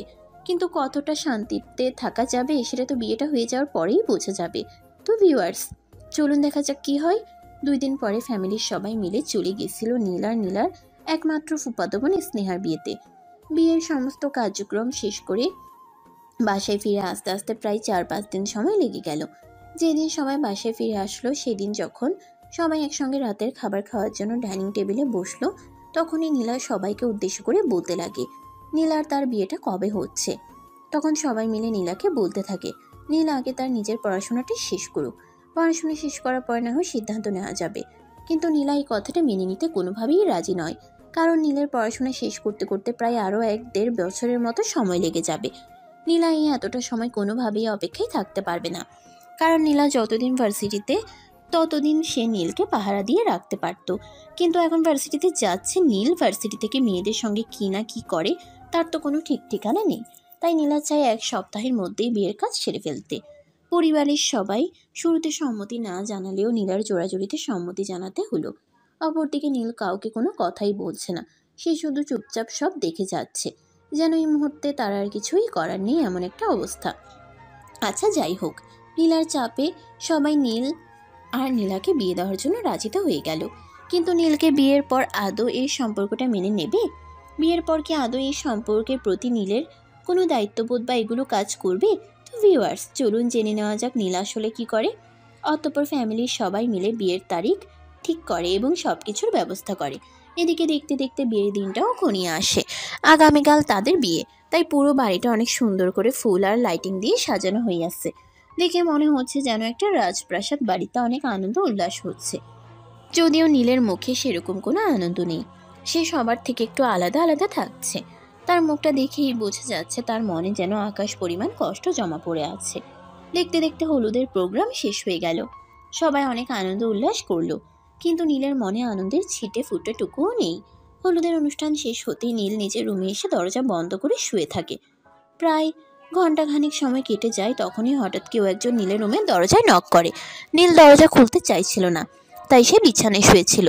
কিন্তু প্রায় 10 মিনিট ধরে কেউ একজন একটানা নক করেই যাচ্ছে, তাই নীল বাধ্য হয়ে বিছানা থেকে উঠে রুমের দরজাটা খুলে দেয়।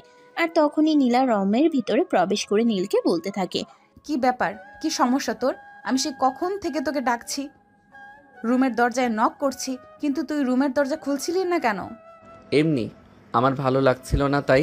নীলা তখনই নীলের একদম কাছাকাছি চলে আসে আর নীলের কাঁধে হাত রেখে বলতে থাকে, চিন্তা করে কোনো লাভ হবে না, এই তো আর কয়েক ঘন্টা সময়ের ব্যাপার, তারপরে তুই পার্মানেন্টলি আমার হয়ে যাবি, চাইলেও আর আমাকে ছেড়ে কোথাও যেতে পারবি না। নীলার এই কথাগুলো নীলের একদম ভালো লাগছে না। সে খুব বিরক্ত বোধ করছিল, যেটা তার চেহারায়ও প্রকাশ পাচ্ছিল। কিন্তু তারপরও সে সব কিছুই চুপচাপ শুনে যাচ্ছিল, কোনো কথাই বলছিল না। বেশ কিছুক্ষণ সময় চলে গেল, নীলা একা একাই পকপক করছিল, কিন্তু নীল কোনো উত্তর দিচ্ছে না। এটা দেখে নীলা কিছুটা খেপে গিয়ে বলতে লাগলো, কিরে, আমি সে কখন থেকে বকবক করে চলেছি, কিন্তু তুই আমার কথার কোনো উত্তর দিচ্ছিস না, এভাবে চুপচাপ আছিস কেন? এমনি যা বলার তো তুমি বলছো, তাহলে এখানে আমি আর কি বলবো? আমার মনে হয় এখানে আমার কথা না বলে থাকাটাই সবচাইতে বেশি ভালো। আচ্ছা বল না, আজ আমাকে কেমন লাগছে? সুন্দর লাগছে। এইভাবে কেউ বলে? একটু ভালো করে বল। নীল কিছু বলতে যাবে, তখনই নীলার আম্মু নীলাকে ডাকতে থাকে ড্রয়িং রুমে কেউ এসেছে নীলার সঙ্গে দেখা করার জন্য।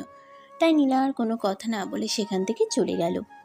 আর এদিকে নীল যেন নীলার চলে যাওয়াতে হাফ ছেড়ে বাঁচল। কোনো রকমে সেদিনকার রাতটা চলে গেল। পরের দিন সকাল হতে না হতেই বাড়িতে বিয়ের তোড়জোড় শুরু হয়ে গেল। পার্লার থেকে মেয়েরা চলে এসেছে নীলাকে সাজানোর জন্য। সেই সকাল থেকে চাঁদপুর চলছে, কিন্তু এখনও যেন সাজগোজ সে সবার কোনো নামগন্ধ নেই। এখন অলরেডি দুপুর 2টা বেজে গেছে। যেহেতু বাড়ির রিসেপশনের আয়োজন করা হয়েছে, তাই কাজী সাহেব একদম বাড়িতেই চলে এসেছেন বিয়ে পড়ানোর জন্য। কিন্তু কাজী সাহেব এসেও প্রায় 1 ঘন্টা ধরে বসে আছেন, কিন্তু নীলার সাজ এখনো শেষ হচ্ছে না। পার্লারের মেয়েরা তাকে সাজাচ্ছে, আবার সবকিছু মুছে আবার নতুন করে সাজাচ্ছে। তার যেন সাজ পছন্দই হচ্ছে না। এটা দেখে নীলার আম্মু একটু রেগে গেল আর নীলাকে বলতে লাগলো, এসব কি হচ্ছে নীলা? আজ তোমার বিয়ে, কাজী সাহেব চলে এসেছে, তারপরেও এখনো তোমার সাজগোজ শেষ হচ্ছে না কেন? আর কত সাজবে তুমি?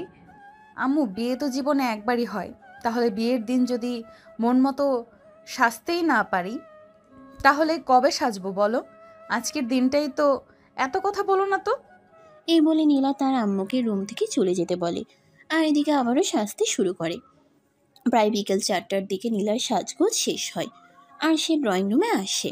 তারপরে বিয়ের রেজিস্ট্রি পর্ব শেষ হয় আর বাড়ির সব মেহমান আত্মীয় স্বজন খাওয়া দাওয়ার পরপর শেষ করে। অপরদিকে নীল তখন তার কিছু বন্ধু বান্ধবের সঙ্গে আড্ডা দিচ্ছিল। আরে ভাই, শেষে কিনা নিজের চাইতে বড় চাচাতো বোনকে বিয়ে করলি? কি করবো বলো, আমার কপালটাই খারাপ।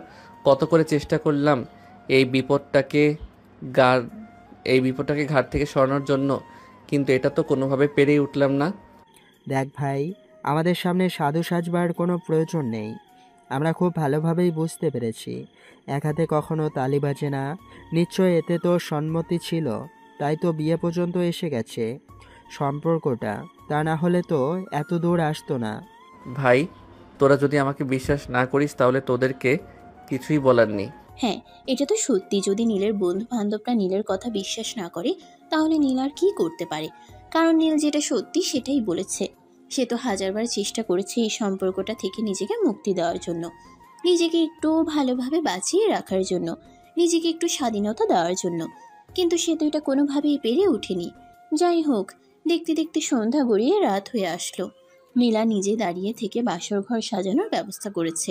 সে কাউকেই বিশ্বাস করে না, কারণ জীবনের স্পেশাল একটা দিন, এই দিনটার স্পেশাল মুহূর্তটা নষ্ট হয়ে যাক এটা সে কোনোভাবেই চায় না।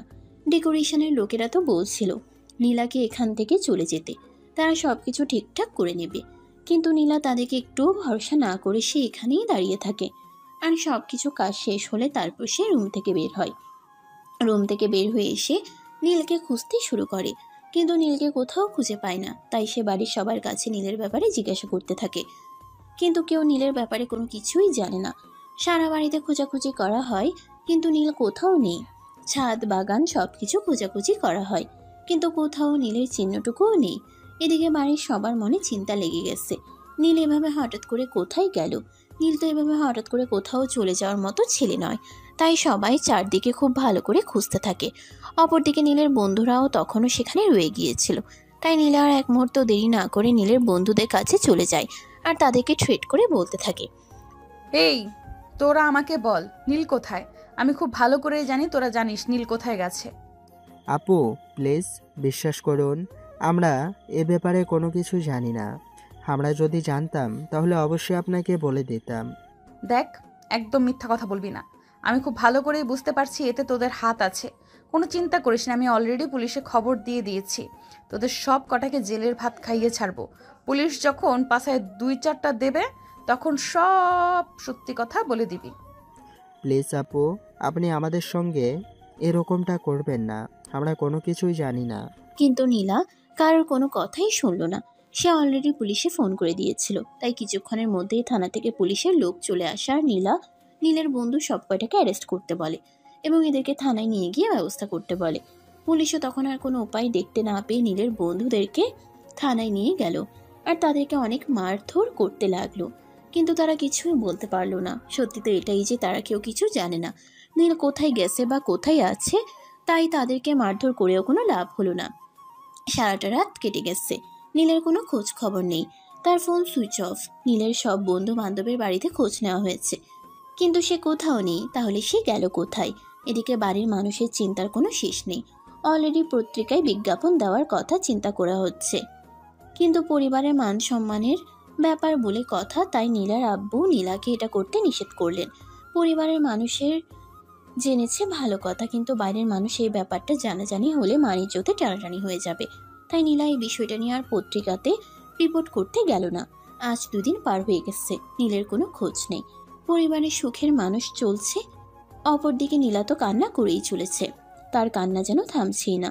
নীল হঠাৎ করে এইভাবে সবাইকে ফেলে সবকিছু ছেড়ে কোথায় চলে গেল? সবাই অনেক খোঁজাখুঁজির পরও কোনো খোঁজ পায়নি।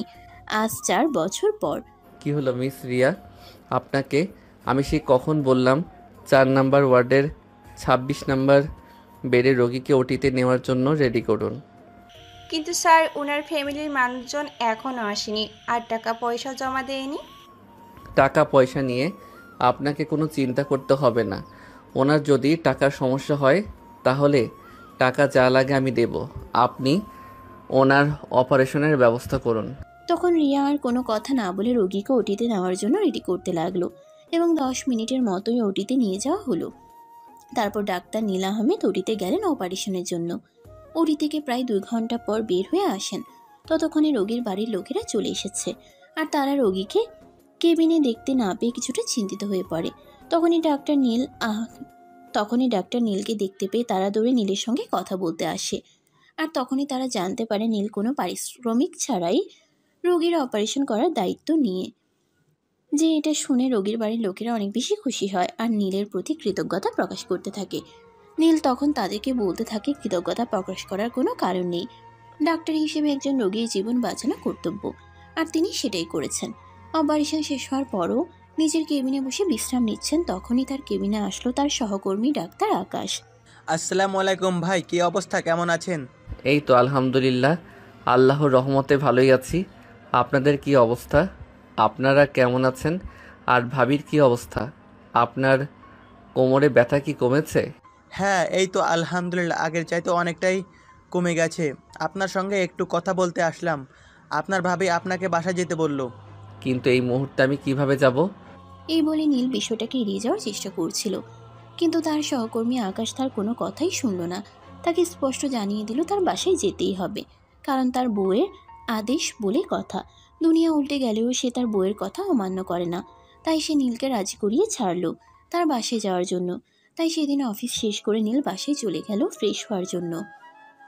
ফ্রেশ হয়ে রেডি হয়ে তার কলিগ আকাশের বাসায় যাওয়ার জন্য তৈরি হয়ে নিল। যাওয়ার পথে আকাশের বাচ্চাদের জন্য কিছু চিপস, চকলেট আর কিছু ফলমূল কিনে নিল। কিছুক্ষণের মধ্যেই এসে আকাশের বাসায় পৌঁছে গেল। দরজায় দাঁড়িয়ে কলিং বেল চাপ দিতে না দিতেই আকাশের বউ এসে দরজাটা খুলে দেয়। আসসালামু আলাইকুম ভাইয়া, কেমন আছেন? ওয়ালাইকুম আসসালাম। এই তো আল্লাহর রহমতে ভালোই আছি। তোমার কি অবস্থা? তুমি কেমন আছো? আপনাদের দোহাই, ভালোই আছি। আসুন প্লিজ, ভিতরে আসুন। এই বলে তিশা নীলকে নিয়ে বাসার ভিতরে চলে আসলো, আর তারপর তাকে ড্রয়িং রুমে বসতে দিল। এদিকে বসতে দিয়ে তিশা কিচেনে চলে গেল। সে আজ নীলের পছন্দ মতো বেশ কিছু খাবার রান্না করেছে। কিছুক্ষণের মধ্যেই ডাইনিং টেবিল ভরে গেল খাবার দিয়ে। তারপর তিশা, আকাশ, নীল আর তার বাচ্চাদেরকে একসঙ্গে খাবার খেতে দিল। সবাই একসঙ্গে বসে অনেক মজা করে খাবার খেলো। আর তারপর আকাশ নীলকে নিয়ে ড্রয়িং রুমে চলে আসে। প্রায় 1 ঘন্টা ধরে আকাশ আর নীল ড্রয়িং রুমে বসে আছে। তখনই নীল বলতে লাগলো, ভাই এবার তো আমাকে বাসায় ফিরতে হবে। হ্যাঁ, সেটা তো জানি, কিন্তু আর একটু অপেক্ষা করতে হবে। তিশা, আপনার সঙ্গে কে যেন কথা বলবে। নীল তখন আর একটু বসলো। প্রায় আরও 20 মিনিট পর তিশা নিজের কাজকর্ম সব গুছিয়ে রেখে ড্রয়িং রুমে আসে আর সোফায় বসতে বসতে বলতে থাকে, ভাইয়া, আমি জানি না আপনি আমার কথাগুলো কিভাবে নেবেন, কিন্তু আমার মনে হয়েছে আপনাকে কথাগুলো বলার প্রয়োজন, তাই আমি আপনাকে আমার বাসায় ডেকে এনেছি।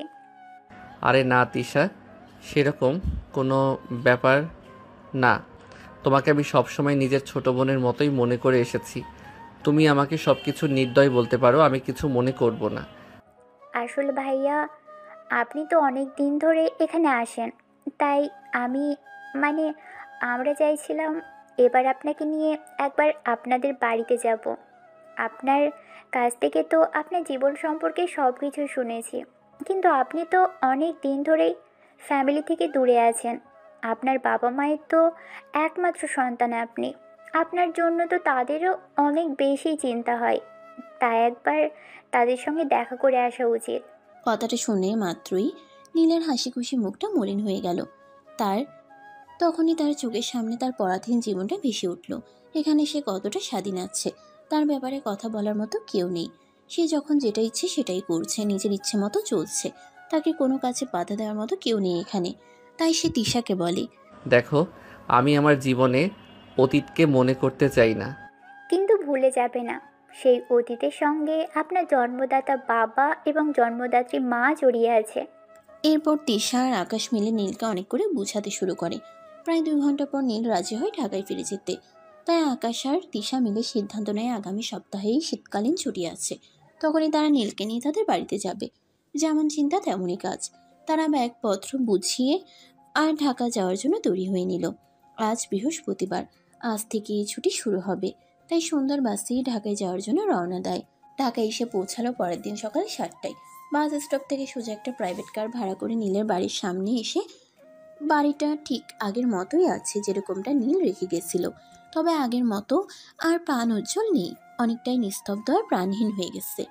বাড়ির সামনে দাঁড়িয়ে কলিং বেল চাপ দিতেই একজন মধ্যবয়স্ক মহিলা এসে দরজাটা খুলে দেন। আর তখনই তিনি নীলকে দেখে চিৎকার দিয়ে বলে ওঠে, নীল বাবা, এতদিন তুমি কোথায় ছিলে? আম্মু প্লিজ, তুমি আমাকে ক্ষমা করে দাও। তোমাদেরকে ছেড়ে এভাবে কোনো কিছু না বলে চলে যাওয়ার জন্য আমি খুবই দুঃখিত, কিন্তু আমি এই পরাধীনতা আর মেনে নিতে পারছিলাম না। এই কথা বলে নীল কান্না করতে শুরু করে। এদিকে আকাশ আর তিশা তাদের দুজনকে সান্ত্বনা দিতে থাকে। তাই বেশ কিছুক্ষণ সময় এভাবেই কেটে গেল। তারপর নীলের আম্মু তাদের 3জনকে বাসার ভিতরে এনে ড্রয়িং রুমে বসতে দিলেন। আর ততক্ষণে বাড়ির সবাই সেখানে চলে এসেছে। অপরদিকে নীলা নিজের রুমে বসে আপন মনে গান গাইছিল। তখনই ড্রয়িং রুমে অনেক মানুষের কথাবার্তার আওয়াজ শুনে সেটি দিয়ে নিজের দিকে আসতে থাকে। তখনই তার চোখ পড়ে নীলের দিকে। নীলকে দেখা মাত্রই সে থমকে গেল আর এক পাও সামনের দিকে এগোনোর সাহস করলো না। তার বুকের ভেতরটা কেমন যেন করে উঠল। সে চিৎকার দিয়ে বলে উঠল, কেন ফিরে এসেছিস আবার? আমাকে আরো কষ্ট দিতে? নীলা এই চিৎকার শুনে সবাই নীলার দিকে ফিরে তাকালো। নীল তখনও চুপচাপ দাঁড়িয়ে আছে, কোনো কথা বলছে না। এদিকে নীলা সিঁড়ি থেকে নেমে এসে নীলের 2 কাঁধে হাত রেখে আবারও বলতে থাকে, কি হলো? কেন আবার ফিরে এসেছিস? আমাকে আরো কষ্ট দেওয়ার জন্য, নাকি আমি বেঁচে আছি নাকি মরে গেছি সেটা দেখার জন্য? এই বলে নীলার পাগলামিগুলো আবারও শুরু হয়ে যায়। সে নীলকে একটানা প্রশ্ন করতে থাকে আর চিৎকার করে কান্না করতে থাকে। বাড়ির সবাই তখন বুঝতে পারে বিষয়টা হয়তো হাতের নাগালের বাইরে চলে যাবে। তাই সবাই নীলাকে একটু শান্ত করার চেষ্টা করে। অপরদিকে নীল ততক্ষণে বিষয়টা বুঝতে পারে নীলা এখনও তাকে ঠিক ততটাই ভালোবাসে যতটা সেদিন ভালোবেসে বিয়ে করতে চেয়েছিল। কিন্তু তারপরেও চুপচাপ দাঁড়িয়ে থাকে, কোনো কথাই বলে না। এদিকে বাড়ির সবাই মিলে নীলাকে তার রুমে নিয়ে গেছে, একটু শান্ত করার চেষ্টা করছে। অপরদিকে নীল তখনই তার আম্মুকে বলতে থাকে, আম্মু, আমি শুধু একটাবার তোমার সঙ্গে দেখা করার জন্য এখানে এসেছিলাম। তোমার সঙ্গে দেখা হয়ে গেছে। এখন আর এক মুহূর্ত আমি এখানে থাকবো না, আমি চলে যাচ্ছি। এই বলে নীল তখনই নিজের লাগেজ নিয়ে বাড়ি থেকে বের হয়ে চলে যেতে চাইছিল। আকাশ আর তিশা তখন তার পথ আগলে দাঁড়ায় আর বলতে থাকে, যে মানুষটা তোমাকে নিজের চাইতেও বেশি ভালোবাসে, যে মানুষটার এত বছর ধরে তোমার অপেক্ষায় পথ চেয়ে বসে আছে, সেই মানুষটাকে তুমি আবারও কষ্ট দিয়ে চলে যাবে, এটার অধিকার তোমার নেই। বাড়ির সবাইও তখন নীলকে এই কথাই বলতে থাকে। নীল তখন কি করবে কিছুই ভেবে পাচ্ছে না। সেদিন নিজেকে একটু স্বাধীনতা দেওয়ার জন্য এভাবেই সবাইকে ফেলে কাউকে কিছু না জানিয়ে বাড়ি থেকে পালিয়ে গিয়েছিল। আজ আবার সেই পরাধীনতা নিজেকে বন্দি করবে। নীল চুপচাপ বসে আছে, কোনো কথাই বলছে না। এদিকে নীলাকে সবাই বোঝানোর চেষ্টা করছে সে যেন আর কোনো ওভার রিঅ্যাক্ট না করে। কিন্তু নীলাকে কে শোনাবে কথা? কতটা বছর ধরে সে নিজের মধ্যে বিরহের আগুনগুলো পুষে চলেছে। এখন আবার নীল তার সামনে এসে দাঁড়িয়েছে। এখন সে কি করে নিজেকে কন্ট্রোল করবে? তাই কেউ কোনো কথাই শোনাতে পারছে না তাকে। পাগলের মতো কর্মকাণ্ড করে চলেছে। তখনই আবারও নীলা রুম থেকে বের হয়ে এসে নীলের সামনে দাঁড়ায় আর বলতে থাকে, দেখ, জোর করে তোর কাছে কখনোই আমি ভালোবাসা আদায় করে নেব না। কারণ আমি খুব ভালোভাবেই বুঝতে পেরেছি ভালোবাসা জোর করে হয় না। আজ তোকে একটা সিদ্ধান্ত নিতেই হবে। হয় তুই নিজের থেকে আমাকে আপন করে নিবি, নয়তো আমি আমার এই জীবন ত্যাগ করে দেব। কারণ তোকে ছাড়া আমি বেঁচে থাকতে পারবো না। নীল কোনো কথা বলে না, চুপচাপ দাঁড়িয়ে আছে। সে কি বলবে সেটাই তো বুঝতে পারছে না। একে তো নীলাকে সে মেনে নিবে না, দ্বিতীয় সে কোনো একজনকে ভালো নাই বাঁচতে পারে, কিন্তু সেই মানুষটা তার জন্য নিজের জীবন দিয়ে দেবে এটা সে মেনে নিতে পারবে না। কারণ সে খুব ভালো করেই জানে নীলা জেদের বসে যেটা বলে সেটাই করে। হয়তো এখন যেটা বলছে সেটাও করে ফেলবে। এদিকে নীলার চিৎকার চেঁচামেচি চলছে তো চলছে, তাই সবাই নীলের দিকে তাকিয়ে আছে নীল কি বলবে সেটা শোনার জন্য। নীলের আম্মু তখন নীলকে বলতে থাকে, দেখো বাবা, তুই আমার ছেলে। জন্মের পর থেকে তোকে আমি বা আমরা কখনোই কোনো কিছুর অভাব বুঝতে দিইনি। তুই আমাদের কাছে যেটা চেয়েছিস সেটাই আমরা তোকে দিয়েছি। বিনিময়ে তোর কাছ থেকে আমরা কোনো কিছুই চাইনি। তবে আজ তোর কাছে আমরা কিছু চাইবো, সেটা তোকে দিতেই হবে। নীল তখনও কোনো কথা বলে না, চুপচাপ দাঁড়িয়ে থাকে। তারপর তার আম্মু আবারও বলতে থাকে, দেখ, শুধু আমি না, আমাদের ফ্যামিলির সবাই চায় তুই নীলাকে বিয়ে কর, কারণ নীলা সত্যিই তোকে ভালোবাসে। সেদিন অনুষ্ঠান শেষ হওয়ার পর তুই যখন কাউকে কিছু না জানিয়ে বাড়ি থেকে চলে গেছিস, তারপর থেকে আজকের দিন পর্যন্ত নীলার সময়টা কিভাবে যাচ্ছে সেটা আমরা সবাই দেখতে পাচ্ছি। তাই আমরা সবাই মিলে তোকে রিকোয়েস্ট করে বলছি, নীলাকে তুই আর কোনো কষ্ট দিস না। নীলাকে এবার একটু ভালোভাবে থাকতে দে, একটু ভালোবাসায় ভালো থাকতে দে। হ্যাঁ ভাইয়া, এই কথার সঙ্গে আমরাও একমত। আপনি তো আমাদের সঙ্গে যেদিন থেকে পরিচয় হয়েছে সেদিন থেকেই আমাকে নিজের ছোট বোনের মতোই স্নেহ করেন। সেই ছোট বোনের অধিকার নিয়েই বলছি, আপনি প্লিজ নীলা আপুকে মেনে নেন। উনি আপনাকে সত্যিই ভালোবাসে। তা না হলে এতটা বছর ধরে আপনার জন্য অপেক্ষা করে থাকতো না। প্লিজ আপনি তাকে আর কোনো কষ্ট দিবেন না। এই বলে পরিবারের সবাই মিলে নীলকে অনেক বেশি রিকোয়েস্ট করতে লাগলো। সবার কথা শুনে নীলের মনেও কিছুটা দয়া আর ভালোবাসার উদয় হলো। বেশ কিছুক্ষণ চিন্তা ভাবনা করার পর সে সবাইকে উদ্দেশ্য করে বলল সে এবার নীলাকে মেনে নেবে আর নীলাকে কোনো কষ্ট দিবে না। সে আবারও মহা ধুমধামের সঙ্গে অনুষ্ঠান করে নীলাকে নিজের বউ হিসেবে ঘরে তুলবে। কথাটি শোনা মাত্রই সবাই অনেক খুশি হলো আর পরিবারের আনন্দের ঢেউ বইতে লাগলো। এদিকে নীল খুব তাড়াতাড়ি নীলা আর তার বিয়ের আবারও অনুষ্ঠানের আয়োজন করলো। আর 3 দিনের মধ্যেই মহা ধুমধামের সঙ্গে তাদের বিয়ের শুভ কাজ সুসম্পন্ন হলো। এবার আকাশ আর তিশা দুজনে দায়িত্ব নিয়ে নিজের হাতে নীল আর নীলার জন্যে বাসর ঘর প্রস্তুত করেছে। নীলাকে তিশা নিজের হাতে অনেক সুন্দর করে সাজিয়ে দিয়েছে। এদিকে এবার হয়েছে উল্টো ঘটনা। প্রতিবার তো মেয়েরাই বাসর ঘরে বসে অপেক্ষা করে ছেলেদের জন্য, কিন্তু এদিকে নীল বাসর ঘরে বসে অপেক্ষা করছিল নীলার জন্য। রাত 11টার কাছাকাছি বাজে। তখনই তিশা নীলকে নিয়ে নীলের ঘরে চলে আসে। তিশা নীলাকে আকাশের হাতে তুলে দেয় আর বলতে থাকে, ভাইয়া এবার আমাকে আমার পাওনাটা বুঝিয়ে দাও, আমি চলে যাচ্ছি। তোমাদের রোমান্টিক মুহূর্তে আর কোনো সময় নষ্ট করব না, তাড়াতাড়ি দাও বলছি। মানে তুমি আবার আমার কাছে কোনো কিছু পাও নাকি? ও মা, এত কষ্ট করে তোমার জন্য বাসর ঘর সাজালাম, তারপর আবার তোমার বউকে সাজিয়ে গুছিয়ে আনলাম, এর জন্য বুঝি আমার কোনো পাওনা হয় না? তাড়াতাড়ি দাও আমার পাওনাটা, আমি এক্ষুনি চলে যাচ্ছি। তা না হলে কিন্তু আমি এখান থেকে যাব না, আর তোমার বাসরও করতে দিব না। এই বলে তিশা সেখানে দাঁড়িয়ে থাকে। নীল তখন আর কোনো উপায়ান্তর না পেয়ে পকেট থেকে বেশ কয়েকটা 1000 টাকার নোট বের করে তিশার হাতে তুলে দিল। তিশা টাকাগুলো গুনে দেখলো প্রায় 50,000 আছে, তাই সে খুশি মনে সেখান থেকে চলে গেল। আর এদিকে তিশা চলে যাওয়ার পর সঙ্গে সঙ্গে নীল দরজাটা বন্ধ করে দেয় আর নীলার কাছে চলে আসে। নীলার কাছে আসতেই নীলা নীলকে সালাম করতে চায়। তখনই নীল তাকে আটকে দেয় আর বলতে থাকে, এই কি করছো তুমি? তুমি আমাকে সালাম করছো কেন? তুমি তো আমার ভালোবাসার মানুষ, আমার মহারানী। তোমার জায়গা আমার বুকে। তাই নাকি? তাহলে এত বছর ধরে কষ্ট দিয়েছো কেন? তুমি জানো তোমার জন্য কতটা কষ্টে আমার সময়টা কেটেছে? জানি, কিন্তু আমি বুঝতে পারিনি, তাই আমি তোমার কাছে ক্ষমা চাইছি। প্লিজ তুমি এবারের মতো আমাকে ক্ষমা করে দাও। আমি আর কখনোই এরকম করব না, কখনোই তোমাকে কষ্ট দেওয়ার কথা চিন্তাও করব না। আর যেখানেই যাই না কেন তোমাকে সঙ্গে নিয়ে তারপরেই যাব। সত্যি বলছো তো? একদম সত্য কথা বলছি। তাহলে চলো শুরু করা যাক, যেটার জন্য দীর্ঘ 26 বছর ধরে অপেক্ষা করছি। এই কথাটা বলা মাত্রই নীল আর এক মুহূর্তও দেরি না করে নীলাকে টান দিয়ে নিজের বুকের সঙ্গে মিশিয়ে নিল আর নীলার ঠোঁট দুটো নিজের দখলে নিয়ে গভীরভাবে চুমু খেতে শুরু করলো। এইভাবেই চলে গেল প্রায় বেশ কিছুক্ষণ সময়। তখনই নীলা বলতে লাগে, এইভাবে শুধু চুমু খেলে তো ঠোঁটের জ্বালাটাই মিটবে, অন্য কিছু তো আর মিটবে না। ও তাই বুঝি, তাহলে চলো। এ বলে নীলাকে নিয়ে বিছানায় চলে আসলো। আর তারপর কি হয় সেটা তো সবারই জানা, ও সবার নাই বললাম। সারা রাত ধরে চলল তাদের ভালোবাসার আদান প্রদান পর্ব। ফজরের আজান দেওয়ার পরেই তারা দুজনেই ফ্রেশ হয়ে এসে ঘুমিয়ে পড়ল। ঘুম ভাঙল সকাল 10টায় তিশার ডাকে। তিশা তাদের দুজনকে ডাইনিং রুমে এসে নাস্তা করার জন্য ডাক দেয়। আর তারপর সবাই মিলে একসঙ্গে নাস্তা শেষ করে এরপর দেখতে দেখতে আরও 2 দিন সময় কেটে গেল। ইতিমধ্যে তাদের ছুটির সময় শেষ হয়ে এসেছে। তাই নীল পরিবারের সবার সঙ্গে নীলার ব্যাপারে কথা বলতে চায় এবং সে নীলাকে তার সঙ্গে নিয়ে যেতে চায়। পরিবারের সবাই তখন ওই কথাটা শুনে অনেক খুশি হয়। কেউই তখন নীলের এই কথার বিরোধিতা করে না। সবাই খুশি মনে নীলাকে নীলের সঙ্গে যেতে দেয়। তারপরেই নীলাকে নিয়ে সিলেটে চলে আসে।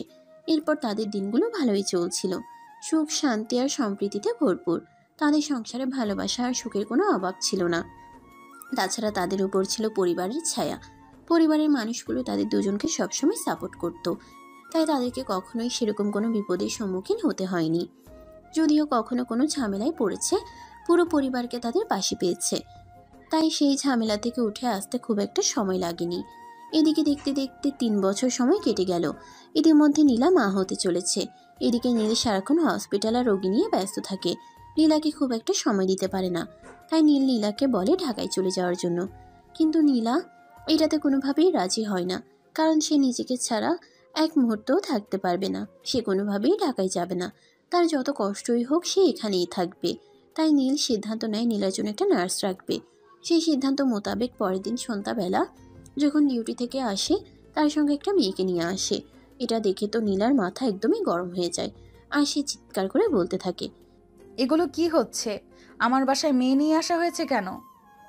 আরে বাবা, মাথা ঠান্ডা করো। এভাবে কেউ চিৎকার চেঁচামেচি করে না। তো কি করব? আমি তোমাকে কোলে তুলে নিয়ে নাচবো নাকি? তুমি আমার সামনে আমার বাসায় মেয়ে নিয়ে আসবে, এগুলো আমাকে বসে বসে দেখতে হবে? আরে বাবা, আমি কি আমার জন্য মেয়ে নিয়ে এসেছি নাকি? আমি তোমার জন্য মেয়ে নিয়ে এসেছি। আর এটা কোনো মেয়ে নয়, এই হলো নার্স। আমি তোমার দেখাশোনার জন্যই ওকে নিয়ে এসেছি। কিন্তু নীলা কোনো কথাই শুনে না। তার একটা মাত্রই কথা, এই বাসার বাইরে কোনো মেয়ে আসবে না, কারণ একটা মেয়ে তার জামাইয়ের কাছাকাছি থাকে, তার জামাই ওই মেয়েটার প্রতি আকর্ষিত হয়ে পড়তে পারে, আর সে কোনোভাবেই তার জামাইয়ের ভালোবাসা বা কাউকে দেবে না। তাই বাধ্য হয়ে নীল ওই মেয়েটাকে বাড়ি থেকে চলে যেতে বলে এবং তার কোনো নার্স লাগবে না এটাই বলে। কিন্তু দিনকে দিন নীলার শারীরিক অবস্থার অবনতি হতে থাকে। নীলার শরীর খুব বেশি খারাপ হতে থাকে। সে এখন আর কোনো কাজই করতে পারে না, এমনকি ঠিকমতো চলাফেরাও করতে পারে না। ঠিকমতো চলাফেরাও করতে তার অনেক বেশি কষ্ট হয়। তাই বাধ্য হয়ে নীল এই ব্যাপারটা তার ফ্যামিলির মানুষকে জানায় এবং তাদের সবাইকে বলে নীলাকে একটু বুঝিয়ে বলার জন্য নীলা যেন ঢাকায় চলে যায়, আর নিজেকে এবং তার অনাগত সন্তানের ভালোর জন্য। কিন্তু কেউই নীলাকে এই কথাটা বোঝাতে পারে না, আর ঢাকায় যাওয়ার জন্য রাজিও করাতে পারে না। তাই অবশ্যই সে বাধ্য হয়ে নীলের আম্মু ঢাকা থেকে সিলেট চলে আসেন নীলার দেখাশোনা করার জন্য, কারণ এটা ছাড়া আর কোনো পথ খোলা নেই। তারপর থেকে নীলের আম্মু নীলার দেখাশোনা করতেও। এভাবে দেখতে দেখতে নীলার ডেলিভারি ডেট চলে আসলো। পেটে ব্যথা উঠলো, কিন্তু নর্মালি ডেলিভারি হওয়ার কোনো লক্ষণ দেখা যাচ্ছিল না। তাই নীল নীলাকে হসপিটালে শিফট করে। তখনই বেশ কিছু টেস্ট করিয়ে জানা গেল নীলার নর্মালি ডেলিভারি হওয়ার কোনো চান্স নেই, তাকে সি সেকশনে যেতে হবে। কিন্তু নীলা কোনোভাবেই সি সেকশনে যেতে চায় না। করতে তার অনেক ভয় হয়, যদি সে মারা যায় তারপর ফ্যামিলির সবাই মিলে অনেক বুঝিয়ে সি সেকশনে পাঠানো হয়। তারপর আলহামদুলিল্লাহ সুস্থভাবেই নীলার একটা মেয়ে সন্তানের জন্ম হয়। 1 বছর পর নীল আর নীলা দুজনে বিছানায় শুয়ে আছে। রাত 2টার কাছাকাছি বাজে। এখনো তাদের পুচকো সোনা ঘুমায়নি, খেলাধুলা করছে। নীলা অনেক চেষ্টা করছে তার মেয়েকে ঘুম পাড়ানোর জন্য, কিন্তু সে কোনোভাবেই ঘুমাচ্ছে না। অপরদিকে নীল তার জন্য অপেক্ষা করছে একটু ভালোবাসা পাওয়ার জন্য। কিন্তু মেয়েটা যতক্ষণ না ঘুমাচ্ছে ততক্ষণ তো আর সেসব সম্ভব নয়। তাই নীলা নীলকে বলতে থাকে, তোমার মেয়ে নিয়ে তুমি থাকো, আমি আর এভাবে পারছি না। আমার তোমাকে চাই। তোমার মেয়েকে তুমি কি করবে সেটা তুমি ভেবে দেখো। কি আর করবো বলো? একটা কাজ করা যায়, মেয়েকে ঢাকায় পাঠিয়ে দেই আর আমরা দুজন এখানে থেকে যাই। একদম খুন করে ফেলবো আমার মেয়েকে ছাড়া আমি থাকতে পারবো না। ওরে বাবা, তুমি তো বলছো, আবার তুমি আমাকে খুন করার হুমকি দিচ্ছ। ভালো লাগছে না কিছু। যাও হেঁটে হেঁটে মেয়েকে ঘুম পাড়িয়ে নিয়ে আসো।